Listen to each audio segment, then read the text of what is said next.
Want to welcome everybody to the WIRE's spring meeting. We have a great venue here. We have a great set of speakers, and we have some interesting and timely topics to discuss.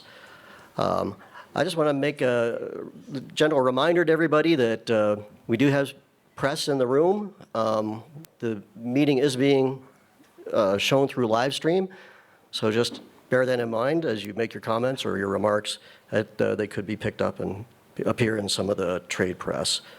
As we get started, we're going to start off with a welcome message from one of the senators from Colorado. So we'll go ahead and roll that if we could. Hi, John Hickenlooper here. Sorry we're not there in person, but thank you to WIRES for the opportunity to join you today, at least virtually. It's always a pleasure to connect with leaders like all of you who are dedicated to strengthening North America's electric transmission system. Our transmission network is fundamental to powering our country and connecting communities across the country. We need to make sure our system is ready to meet our future energy needs. That means modernizing our grid, expanding infrastructure, and streamlining development. Investments now are going to create an energy future that's cleaner, more reliable, and more affordable. And that's part of our job back here in Washington. We've been pushing hard to get bipartisan permitting reform, including our what we call Big Wires Act, across the finish line to really invest in the future of our transmission network. We're working hard to cut the red tape that's bogged down new projects for way too long, and to make sure that we can get the energy from where we produce it to where we need it most. We've got our work cut out for us, and it's going to take all of us, from the federal government to our industry leaders to the state governments, to get it finished. We're grateful to everyone for all the work WIRES and its members do to lead the way. By continuing to work together and work collaboratively, we can create the reliable, sustainable transmission system we need to power the future. Again, thank you for the chance to speak with you all today. I wish I was there in person, but I'm sure you're going to have a productive and successful meeting. Giddy up. All right, well, I want to thank Senator Hickenlooper and his staff for preparing that welcome message and getting us off to a really great start. I'm going to go ahead and start by introducing the WIRE's 2025 president, Amanda Rumsey from PPL. She's going to go ahead and introduce our keynote speaker. For our speakers, I will just add one more thing. When you're done, go that way, not that way, because it's a bit of a drop if you go off on this side. So just make sure you exit off on that side. All right, Amanda, I'll turn it over to you.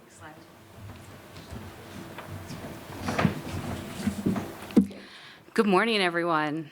It's my pleasure to introduce our keynote speaker for the WIRE's spring meetings today, Lanny Nickell, Southwest Power Pool's new president and chief executive officer. While Lanny's term as CEO has just begun, he served SPP for almost 3 decades as an instrumental leader helping to ensure electric reliability across a region that spans parts of the central and western U.S. Lanny takes the helm at an exciting time as SPP expands and, following recent FERC approval of its tariff revisions, will become the first RTO in the U.S. to provide transmission planning, market administration, and reliability coordination in both the eastern and western interconnections. Lanny brings unparalleled experience, deep industry knowledge, and a passion for navigating the generational challenges confronting the transmission industry.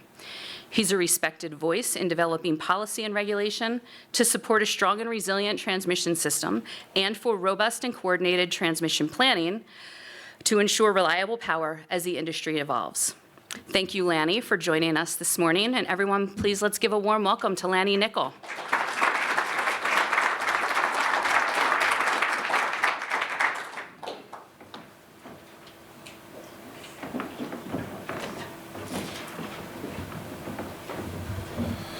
Well, good morning, everybody. It's good to be in Colorado, where the wind isn't blowing nearly as strong and the rain isn't raining nearly as hard as it is back home right now. It's cold here, but that's okay.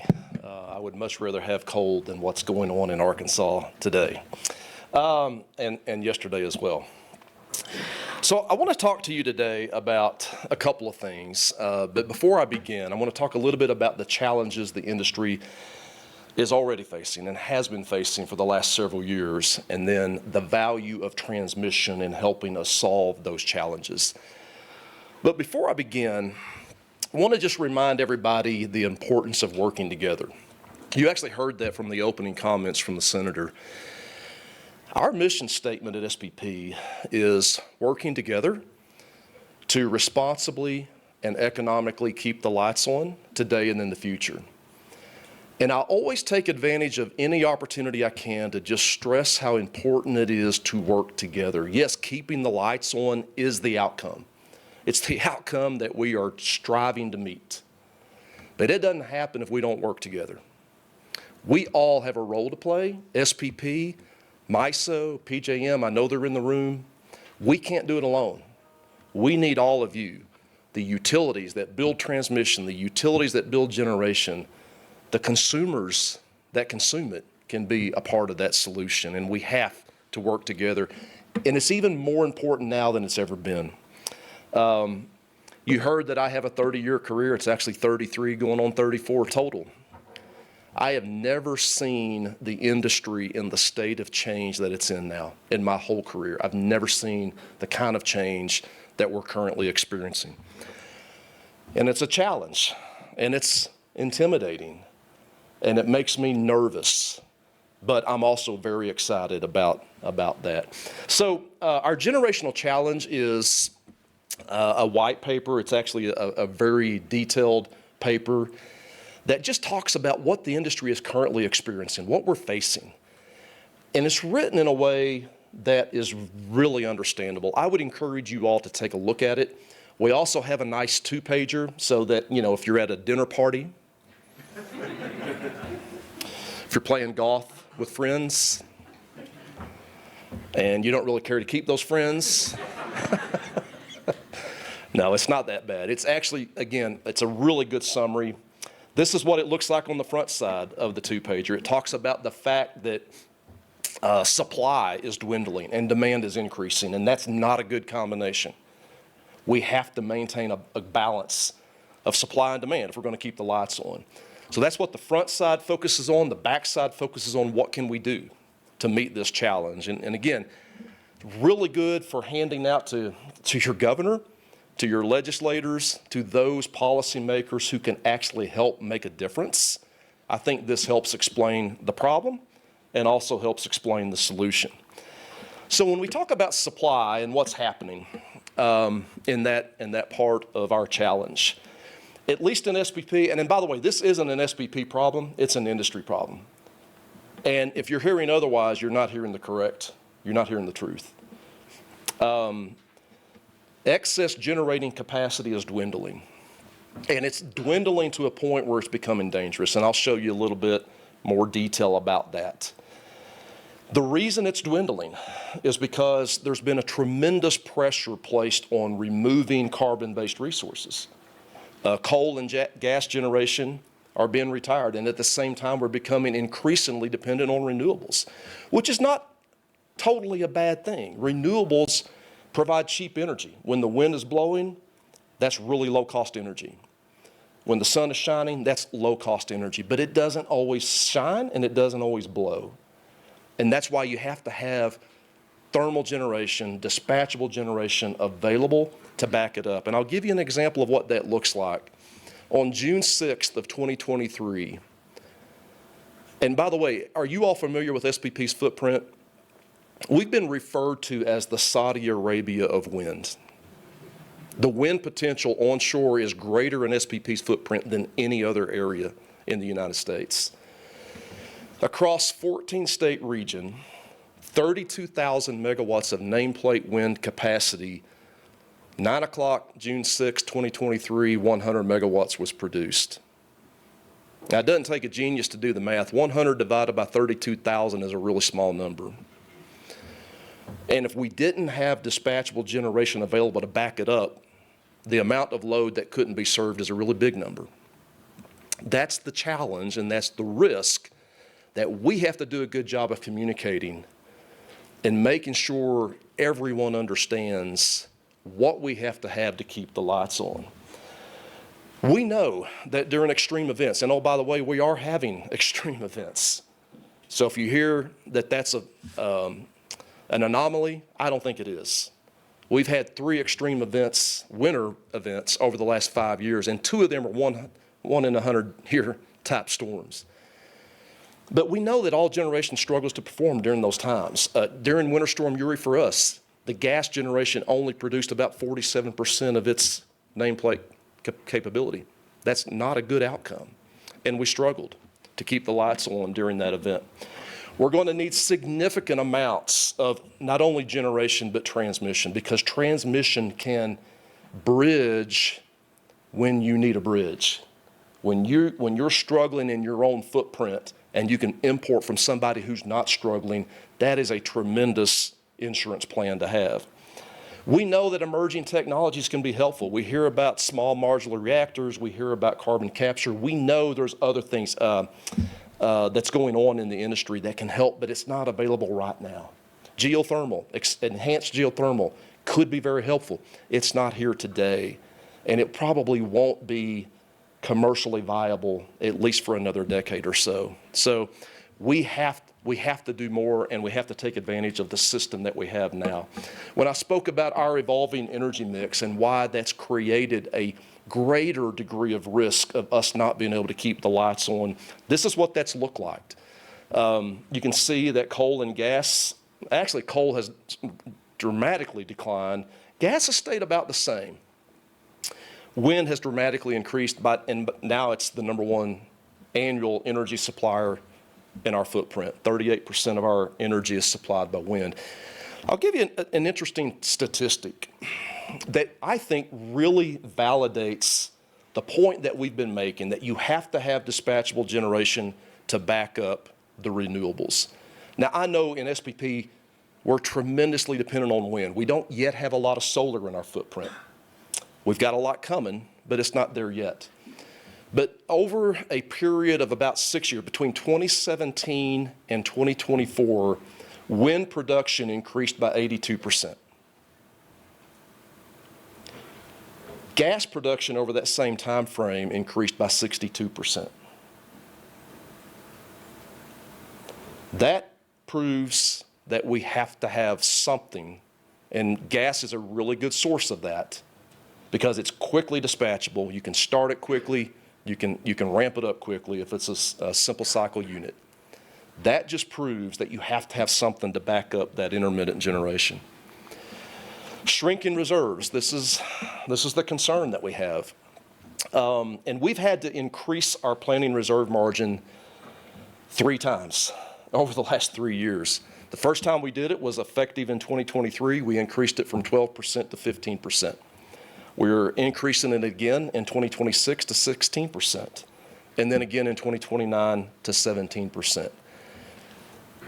Now, you'll notice the green line and the blue line shows that the actual amount of excess capacity is dwindling in SPP. In 2020, we had 24% excess capacity. By 2029, it's showing to drop down to 5%. Now, I know there's a lot of things going on in the queue. I don't think that's actually going to materialize. But what it shows is the challenge that we have. That's a lot of generation that has to be added, and it has to be added quickly just to meet what we believe is the minimum for a 1-day and 10-year loss of load expectation. A lot of generation capacity has to be added, and it has to be added quickly. And by the way, I don't think it can be added that quickly. So what does that mean? It means we're going to have to rely a lot more on demand response to help us meet this challenge. So let's talk about the demand side of the equation. Demand in SPP could be 25% higher by 2030. I've got bad news. Our latest forecast shows it's going to be worse than that. Our most recent forecast, which we just got about 2 weeks ago, shows that, and you'll see this in a minute, that our load could be 75% higher by 2035. Now that's 10 years, but still that's 3 times what it was projected to be in 5 years. So a lot of that's going to be data center growth, but there's also a fair amount of electrification going on. gas heating converted to electric heating, EVs. EVs aren't as prolific in SPP as they are in other parts of the world, but we're already seeing load growth. And I think we haven't really seen the boom of data centers yet, and we're already seeing that. Talked about extreme weather events. We've already seen a lot of them. We're going to see more of them. And our winter peak demands are actually growing faster than our summer peak demands, and I'll show you what that looks like. Talked about, if you need evidence that extreme weather is a problem, we've had two 100-year storms in 2 years. That was Winter Storm Uri and Elliott, and that doesn't even show the challenges we had during Jerry and Heather. And then we set a new peak just this winter in February. Our peak load trends, you can see the summer peaks are growing at about 3% average annual. We set a new peak in 23, and it was 10% higher than the peak in 2021. So we're already seeing a lot of load growth. And again, I think we've just tipped the iceberg on data centers. The winter peaks are growing even faster, about 4% on average. And we set that new peak of 48,000 megawatts just this February. So there's a lot of indication of challenge, and now we have to figure out, how do we solve it? How do we meet the challenge? What are we doing about it? This is our strategic plan. It is expected to be completed in 2026. I do expect that several of the initiatives that are underway will need to continue, but we'll close the door on this one and we'll create a new one. What I would point out here is the grid of the future. That's one of our strategic opportunities that we think will change the game, but it's also the most strategic thing we can be working on. Part of that, a big part of that's resource adequacy. We've done a lot already. We got more to do. Innovative transmission planning is another one of our strategies, and we've done a lot there. As an example, and this is also a SEAMS opportunity, we've been working with MISO to develop what we refer to as the JTIQ, tremendous benefits to allow interconnection of generation and provide more resiliency. We've got the consolidated planning process that we're really excited about. That's a very strategic effort. We expect that to be in place by 2027. It'll allow us to study generator interconnections, load connections, and just your typical 10-year transmission planning, 20-year transmission planning in one study. It's never been done before. And we're excited about having that challenge ahead of us and the opportunity to actually accomplish that. For this year, we actually reduced the number of goals compared to last year's corporate goals from 5 to 3. Sounds like that'd be a little easier year, wouldn't it? Only 3 corporate goals this year. There's a lot of work involved in this. We're going to continue mitigating our resource adequacy risk. That has been a corporate goal for us for the last 3 years. It's just so important, and there's just so much work to do. And we've accomplished a lot. We've improved our accreditation policies. We've added winter reserve margin requirements. We've set PRM requirements for up to 2029. We're doing that now. We're expecting to be able to do that now in a way that gives the utilities more planning notice. So in other words, it's not just what do you need to do for next year, it's what do you need to do in 10 years out. So that's a longer term look that we're excited about, and I think it will help us be more successful because now the utilities have more time to plan and prepare. Accelerating generator and load interconnections, that's a big deal. We have to do better. The fact that it used to take 4 years to do a generator interconnection study, or at least to provide a GIA, that's not sustainable. We can't do that anymore. Our goal is by the end of this year to be able to provide a GIA in 1 year from the time the study began. I'm telling you, I've got a chief technology officer who has been talking to some vendors about transformative technology and incorporating AI into the process. He assures me we can get that down to even less than 12 months. So we're very excited about that. There's still a lot of process improvement that has to take place, though, because even though we can turn the crank quicker and we can do a lot more crank turns in the same amount of time through AI, you still have to make sure that the generator developers are getting answers that they're confident with and that they're certain of, so that they are willing to enter into the generator interconnection agreements. And then finally, our third big corporate goal is just to continue the Western expansion. We've gotten some really good news from FERC on that. They've approved our 2 tariffs, one for Markets Plus, which is a real-time and day-ahead market combination, as well as the RTO West expansion. And by April of 2026, or beginning in April 2026, we expect to be the first RTO to be operating across both the eastern and western interconnections. So we're excited about that. There's a tremendous amount of value associated with being able to do that, not only for the participants in the West, but also for our current members in the East. The biggest contributor to that value is the fact that the Pacific Northwest has a lot of hydro generation. The Desert Southwest has a lot of solar, and there's going to be more solar built. And you've already seen that SPP's Eastern RTO footprint has a tremendous amount of wind. When the sun's not shining, the wind tends to be blowing, and vice versa. And hydro is a great gap filler when neither one are producing. So we can get to a cleaner future much more quickly and much more reliably if we can leverage that resource mix across a broader interconnection. And oh, by the way, time zone differences, that's a 2-hour time zone difference, that's helpful as well. One of the most strategic things we can work on, and given that you all like transmission, you'll love this. One of the most strategic things that we can work on is to be able to maximize that value that I just talked about by building east to west transfer capability. We've got some today. We think that's going to provide value, but there's so much more value that could be obtained by drastically increasing that east to west transfer capability. So now let's talk about transmission planning. We just completed our 2024 integrated transmission plan in October of last year. The amount of investment, while it pales in comparison to MISA, I'm looking at my friend Aubrey sitting over there in the back. For SPP and the footprint that we have, this is a big, big deal. It's a big amount of investment, $7.7 billion, 5 times larger than the previous highest amount of investment in a portfolio. So it's a big deal. What's more important than just the cost, and I get challenged by talking about the $7.7 billion all the time by some of our planning folks. Don't just talk about the cost. Talk about this number right here. $88 to $95 billion of reduced APC. That's an 8 to almost 9 benefit to cost range.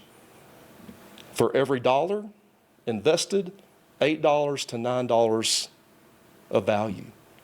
That's a good deal. It's a really good deal. And that's what we ought to be talking about. When we're talking to consumers who might not want to see a transmission line in their backyard, that's what we need to remind them about.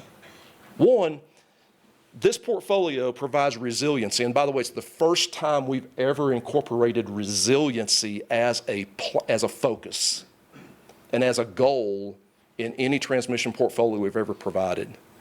So it provides insurance that we can not only survive but thrive during the next winter storm or the next summer heat dome that sits across our footprint. Provides that extra insurance. And it's well worth it, by the way. How many of y'all remember Winter Storm Uri and the fact that 250 lives were lost in Texas as a result of that? $8 billion is probably well worth it. Even if it just saves one life, it's probably well worth it. We're not even capturing that benefit, okay? We're just talking about the reduced energy, or the energy savings that you get. That's the 8 to 9 BC ratio. The return on saving lives, that's what this is all about. That's why we're here. That's why we're in this industry. We don't just provide life-enhancing power. It makes all of our lives better. We provide life-sustaining power. And that's why I do the job that I do today, because that's very important to me. The other thing I'll point out, we have never had 765 kV in our footprint. This is the first portfolio that recommended that, and it is approved, almost 300 miles. I have referred to this as the gateway to our future grid, because this gives you something to build off of and to continue to expand in the big transmission that we're going to need to keep the lights on in the future. We're not done. by the way. If you look at what the 2024 ITP portfolio, that's the green line here, projected in terms of load growth over 10 years, that's only about 12%. 12% more than what we started with. But look what we're projecting in the 25. This is future 1, this is future 2. We always do at least 2 futures, as high as 80 gigawatts. Today our peak is 56. And then this is that new forecast I talked about. Up to 97,000 megawatts of generation being projected by 2035. That's 75% more than we have today. That's a lot.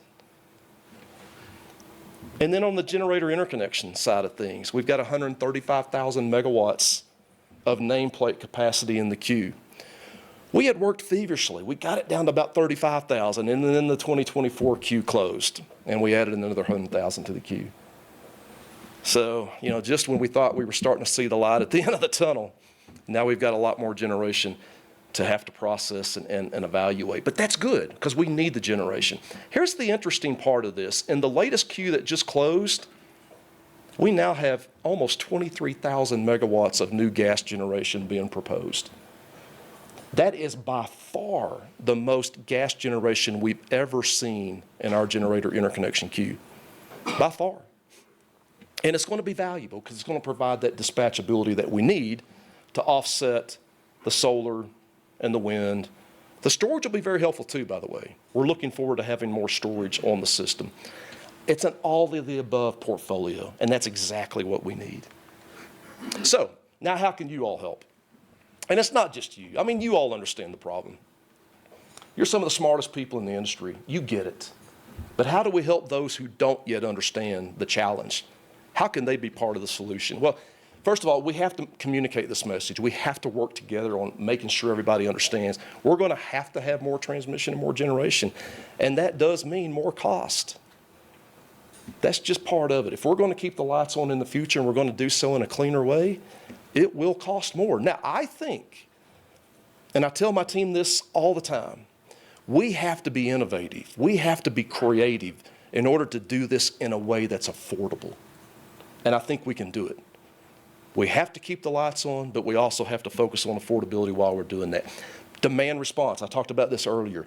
That's got to be an important part of the solution set. But it's not just more demand response, it's more effective demand response. You can't, if you have demand response that you claim, but it doesn't actually produce the results that you need it to produce, that's a problem. It's one of the things we're working on, a comprehensive demand response policy to make sure they have more options and to make sure that those options are actually effective. We're going to need a diverse portfolio. Again, talk about dispatchable resources and all of the above portfolio. That's what we need, and we're going to have to continue to invest in the grid. So here's how the different players can help. State utility commissioners. Now, I know not every state utility commissioner has the same goal or the same mission. They vary. At least in SPP, we have given them responsibility for our resource adequacy policies and our cost allocation for transmission policies. That is fairly unique, but they can still help. Even if they don't have those responsibilities in your areas, they can promote transmission infrastructure build out, they can promote generation infrastructure build out, and they can promote the right types. They do have ways that they can help. And make sure that they understand these are prudent infrastructure investment. I've never seen a line that was built that wasn't used. Even if that load doesn't show up, that transmission is going to get used. Federal regulators and policymakers can approve regulations that promote reliability. You heard this morning, permitting, that's probably the number one thing they can help us with right now. Streamlining the permitting process, because we have to get this stuff built and we have to get it built quicker. And supporting multi-state collaboration. There's going to be very few projects within one state that's going to be terribly helpful. The big investment and the big help comes from multi-states building lines together. Utilities and developers, you know what you can do. I've already talked about it a lot already. Make sure that the grid that you are responsible for, the transmission system, is upgraded, it's performing, it's working. The generation that you all operate, make sure that it performs during the coldest of winter, because that's going to be very helpful. And then be prepared to fight the good fight and support the addition of transmission and generation. RTOs, our job is to provide visionary leadership. And we need to be doing this more together. It's not just SPP's challenge. It's MISO's challenge. It's PJM's challenge. It's New England's challenge. It's New York's challenge. It's ERCOT's challenge. And it's California's challenge. We have to work together to get the message out, to provide the leadership and the vision that's needed. And then consumers. I would encourage every consumer, make sure you're aware of what's going on in the electric industry. If never before, now's the time. Because we're at an influx point. And you all need to be aware. The consumers need to be aware of what's going on, and they need to support us, because lives matter. And that's what we're here to do, is to keep the lights on to save lives. So I'm excited about the grid of the future. It's going to be a different grid. It's going to be a different grid than we're used to operating. It's much more complex. We're going to need transformative technology. We're going to need AI to help us not only plan the grid better, but to operate it better. I was on a panel about 1.5 years ago, and the moderator encouraged all the panelists to be very positive about the transition. They said, look, we've already heard a lot of negative things, a lot of downside about the transition. We need to be positive. And so when it came to me, I said, well, I'll tell you what I'm absolutely positive about. I'm positive I've never been more nervous in my career than I am right now. And that wasn't what he was looking for, but that's the truth. But the truth is also I'm more excited. I am more excited about what we're doing than I've ever been. This is a great time to be in the industry. It's an exciting time to be in the industry. And if you're an engineer, man, you can engineer all you want right now, because we're going to need it. We're going to need creative solutions. Just because we've done things the same way for the last 10 years doesn't mean we can keep doing it that way. If you're an attorney, fight the good fight. Help us promote the policies that we need. It doesn't matter what job you have. You're all part of working together to keep the lights on today and in the future. So I've been told that I can entertain questions, and I will do so now. All right. Well, thanks a lot, Lanny.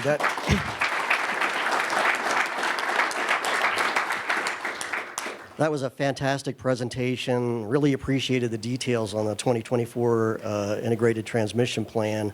And I thought some of the numbers you had on there were pretty striking, and I think make a pretty compelling case. So really liked having that detail. We're going to go ahead and open it up to questions. So if anybody has anything they would like to ask, I'll start off though. If maybe you touched on this on one of your later slides, but maybe you can talk a little bit with respect to that $8 billion transmission plan that you've worked through. What were some of the keys to working through the stakeholder process and with the state commissions as you move forward with that plan? What did you focus on to help get that across the line? You know what was interesting about that portfolio is the fact that it was so large in terms of the investment, right? And I said it was 5 times larger than our previous highest amount we've ever spent. The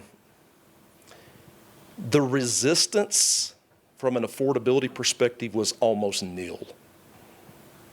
That was unusual. Because in the past, when we've tried to get, for example, $1 billion worth of transmission approved, we've heard about rate fatigue and the cost to consumers. We did not hear that at all this time. So that was exciting because we've done a good job of telling the story about why we need this. The generational challenge was huge in terms of helping our utilities get on board with why we need to invest more. And by the way, we can do it affordably. Making sure they understood the 8 to 9 benefit to cost ratio was huge. That helped build a lot of support for this portfolio. Probably the biggest challenge we had was the fact that this was the first time we had ever attempted to address resiliency needs. So we looked at some pretty extreme scenarios. We actually did a model that represented Winter Storm Uri. We did another model that represented Winter Storm Elliott, and those were two different operating conditions. The Winter Storm Uri primarily represented a north to south bias, a strong north to south bias. Winter Storm Elliott was a strong west to east bias, and we modeled those. And it's the first time we've ever approved transmission to help us meet extreme events that aren't frequent. So that's another indicator of the realization that we have to have more transmission, and we need it now. Before, that would have been hard, particularly before Winter Storm Uri, that would never have happened. We would have never built that kind of transmission for a 100-year storm. We just wouldn't. But now there's an appetite to do it, and we need to take advantage of that appetite. Questions? Hi, Sarah Salati, National Grid Ventures. I just was wondering if you could elaborate a little bit more on the collaboration for the opportunities around interregional connections. Yeah, so MISO and SPP set out, gosh, when was it, Aubrey? Back in 2021? 5 years ago. I guess that's up to 2020 then.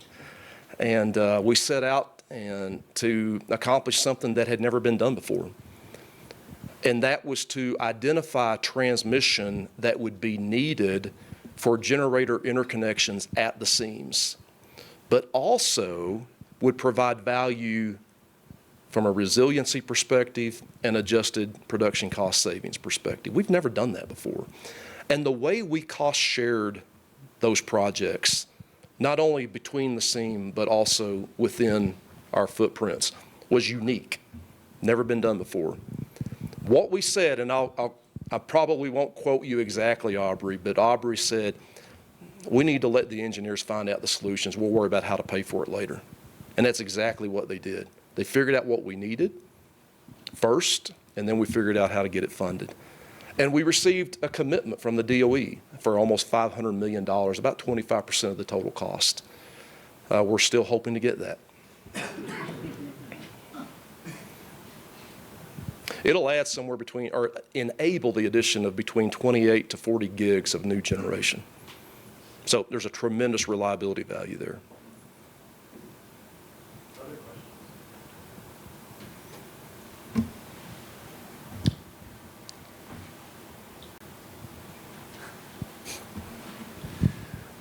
Thank you, Lanny. Bill White with Norton White Energy here on behalf of ACOR, American Council on Renewable Energy, and fantastic presentation. You guys are always doing a fantastic job at SPP. Good to see it. It's continuing. My question is about advanced transmission technology, specifically high-performance conductors. There's a huge untapped efficiency benefit in using more of those conductors, really much more broadly than we do today. So we kind of reserve them for tough jobs, long spans, things like that, but we don't look at them routinely. FERC 1928 asks everybody to look at them and do that benefit cost analysis. So it sounds to me, everything I know about SPP is that you all are leaning pretty hard into all the technologies that can help you achieve your goals. And if you have any comments on that or on other technologies, I'd love to hear about it. Thank you. Yeah, again, as the all of the above approach works for generation, I think it works for transmission too. We have to be more creative, and advanced technologies they have to be part of the solution set. Now, some of those, for example, dynamic line ratings, they don't necessarily help you as much when you're planning the future, but they certainly give you relief that you could use in operations. Basin Electric Power Cooperative is one of our members that's already deploying the use of the advanced conductor, and so we're excited about that. You know, as with any new technology, it takes time for people to get comfortable with it. But I think we're just going to have to get more comfortable more quickly. Again, one of the things I've been saying a lot lately, too, is we have to take advantage of the grid we have. We just do. I mean, we've got a tremendous grid, and there's places where we can take advantage of it more than we have. Yes, sir. Lanny, hi. Stuart Nackmius from Con Edison Transmission. Just curious, of the portfolio of nearly $8 billion, how do you determine, after you identify the projects, who's building those projects? So it depends on the driver of the project. So, for example, if it's a reliability project or a project needed to meet reliability needs, including resiliency needs, and it's needed within less than 3 years, then it's given to the incumbent. If it meets our definition of a competitive upgrade, in other words, it's not using existing right-of-way primarily as the main driver of that, then we bid it out. And we have a bidding process to award that project to a developer. That was a big source of discussion and debate during this last portfolio.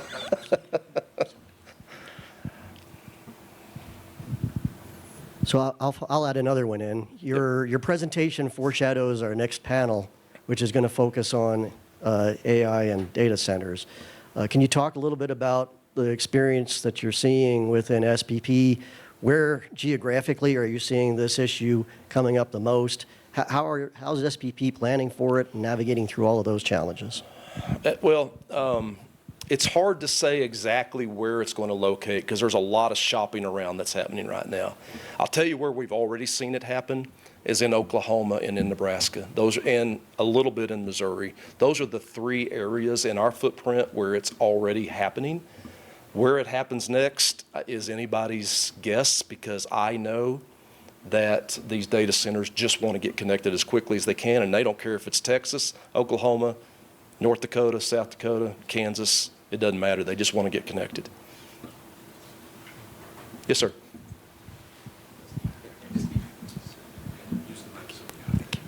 Thank you. This is Manish Jain from Sargent & Lundy. Question around is, I'm thrilled, as an engineer, I'm thrilled with the load growth and the transmission upgrades we are doing in the system. So how are we seeing this load growth as, like, how much of that forecast is a data center load growth or a residential or a normal industrial load growth? Is there a differentiation between in the SPP territory? I don't know the exact number, but I'll tell you that the majority of what we see now, that 97,000 megawatts, is going to be data center growth. That's the majority of it.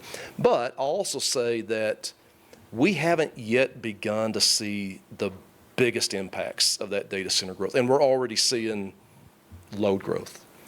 And I think a lot of that's happening, particularly in the wintertime, a lot of that's happening because of gas heating converting to electric.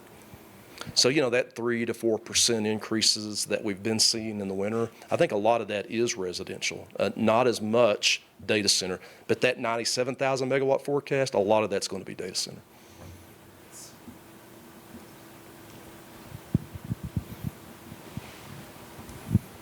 What a great presentation. Name is Richard Bukenya. I'm with Acton Services. I wanted to kind of dovetail on to what Larry was talking about earlier, of course, AI. How is SPP adapting your planning, to sort of meet the AI data center demand? I know you touched upon that a little bit, but I wanted to kind of hear a little bit more about how you guys are adapting to that plan. And when you say adapting, are you talking about our policies that we're trying to develop to prepare for these data centers, or the use of AI within? Really both. Okay. Okay, so that's another policy effort that's underway, and we have to figure out, is it preferable for data centers to pay their own way? If we need transmission, do they sponsor those upgrades? If we need generation, do they sponsor those upgrades? So we haven't yet decided. Right now, we do know that behind the meter applications, or co-location, if you want to refer to it as such, will have to pay for transmission. That's the current policy. They'll still have to pay for transmission service even if they're behind the meter. But there's other decisions we have to make, because right now, any load growth in SPP that requires network upgrades, those network upgrades will be cost shared as opposed to directly assigned. So that's a key decision for us. Do we change that, particularly for the larger applications, the data centers? In terms of using AI, I talked about my chief technology officer. He's been meeting with a couple of vendors and is really, really excited about the opportunities that we have to use that, not only to do the processing quicker, much quicker, but also to be able to do more scenarios so that you get more certainty about the results. And that could be applicable not only in the GI studies that we do, but also in the transmission planning processes. So stay tuned. I expect that we'll be able to announce something this year.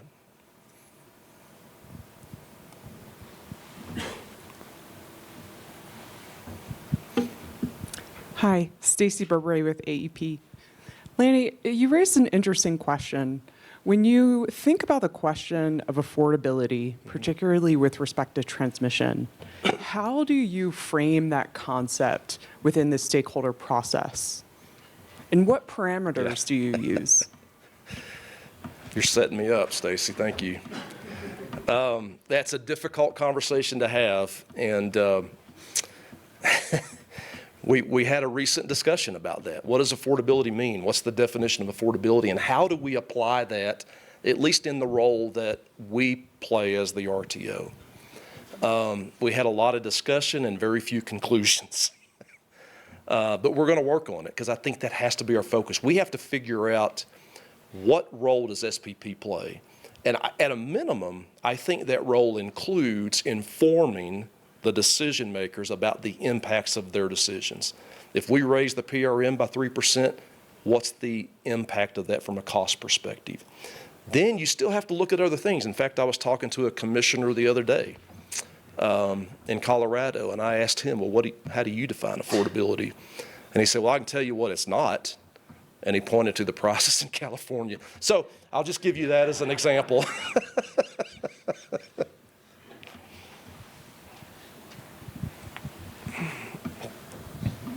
Good morning, Lanny. Thanks for the great remarks. I'm Norman Bay. So I really appreciate what you said about the need not only to build new infrastructure, but to use existing infrastructure more efficiently. And here I really want to give a shout out to SPP because it's taking the lead among the RTOs, ISOs, and looking at intertie optimization, looking for ways of increasing the efficiency of trading across RTO markets by examining whether or not it's possible to have limited joint dispatch across the RTOs. And that's in contrast to something known as coordinated transaction scheduling, which is used by other RTOs. So the question is, why is SPP looking into this, and where do you think this will be headed? Well, the biggest driver for why we're looking at it is simply because the expansion in the West is going to need it. We think there's value that can be provided to the existing RTO seams in the East, but it's our Western expansion that's caused us to think differently and to try to do better.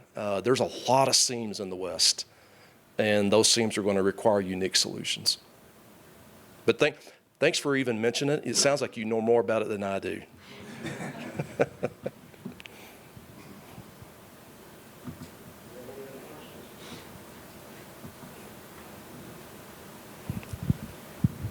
All right. Well, thank you very much. Thank you very Lanny. much. Really It's good to be appreciate here. your coming here.